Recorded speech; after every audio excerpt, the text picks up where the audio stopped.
Boum. Salut tout le monde et bienvenue sur votre cinquième tutoriel pour apprendre le HTML et le CSS.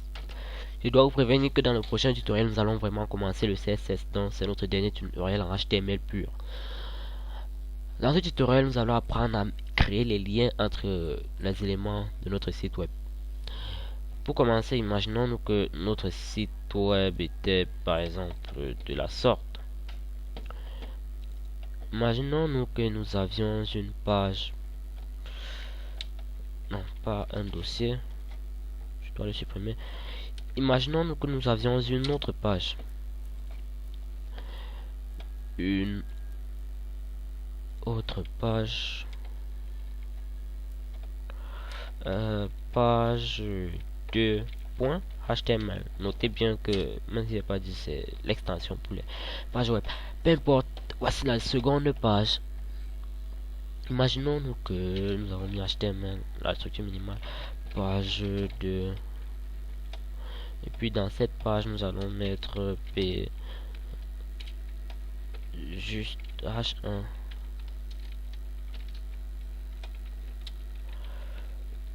Une page juste pour déconner. Une page juste pour déconner. Et puis, nous voulons que ces deux pages soient liées.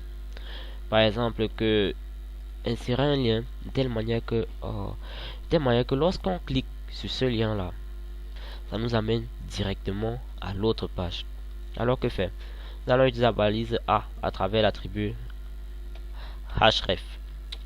Bon, ainsi nous faisons A href égale, puisque c'est dans le même dossier, je vous ai parlé du chemin d'accès absolu et relatif, page2.html. Et puis nous mettons là un texte. Nous allons mettre H1, nous allons mettre une image. Bon, vous voyez, vous verrez juste ce que ça fait. Cliquez ici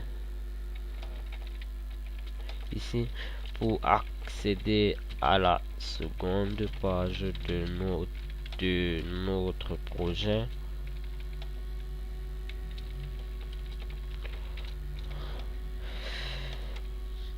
Et puis n'oublions pas de fermer la balise A.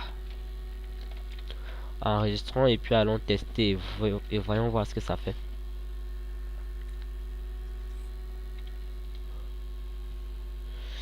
Voici. Ça s'affiche, cliquez ici pour accéder à la seconde page de notre projet. Lorsque nous cliquons, ça nous mène vers la page, une page juste pour déconner. Exactement le texte que nous avions mis. Bon, nous allons un peu rendre ça un peu plus dynamique en ajoutant un autre attribut. Comme je vous ai appris un attribut pour les images, trois attributs pour les images. Je vais aussi vous apprendre un attribut pour les liens. Nous pouvons mettre A href égale et puis target égale blanc, de telle manière que ça va ouvrir la page dans un nouvel onglet. Target, c'est vraiment très pratique pour les sites web, de telle manière que lorsque vous voulez par contre quitte votre site web, vous mettez ça target égale blanc vers la page 2, ça ouvre dans un nouvel onglet. Voilà ce que ça veut dire. Et puis ça finit de charger.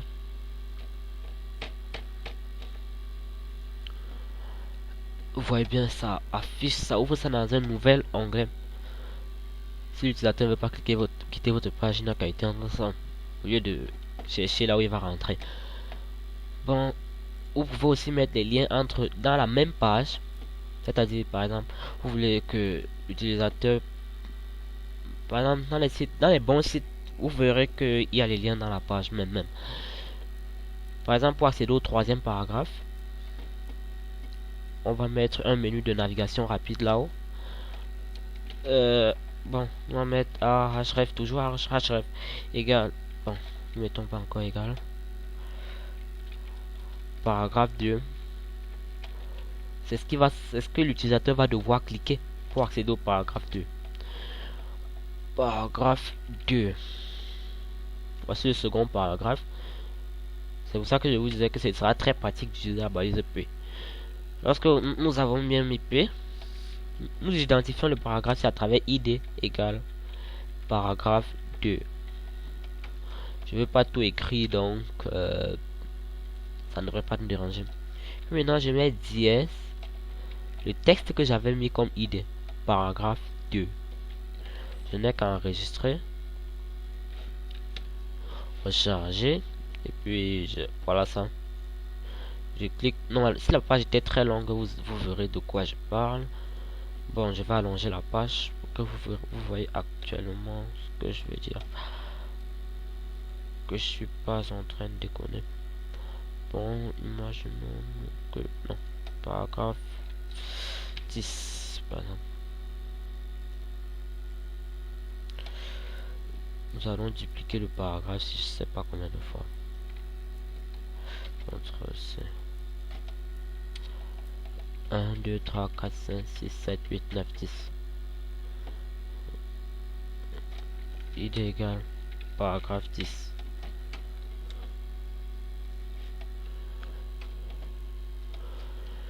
C'est très utile lorsque la page est vraiment très longue. Là, vous n'avez qu'à cliquer là. Et puis ça vous laisse au paragraphe 10. Paragraphe 10, paragraphe 10, paragraphe 10, paragraphe 10, paragraphe 10, paragraphe 10, paragraphe 10. C'est parce que je peux encore vous apprendre sur les liens. Donc la prochaine fois, nous allons un peu commencer le CSS. Nous allons commencer le CSS. Nous allons embellir cette page puisque vraiment elle est horrible. Nous allons embellir cette page, modifier le texte. Sachez que vous êtes déjà plus que débutant en HTML. Bon, mais vous n'êtes pas encore intermédiaire, mais vous êtes au milieu. Hein. Bon, ceci marque la fin de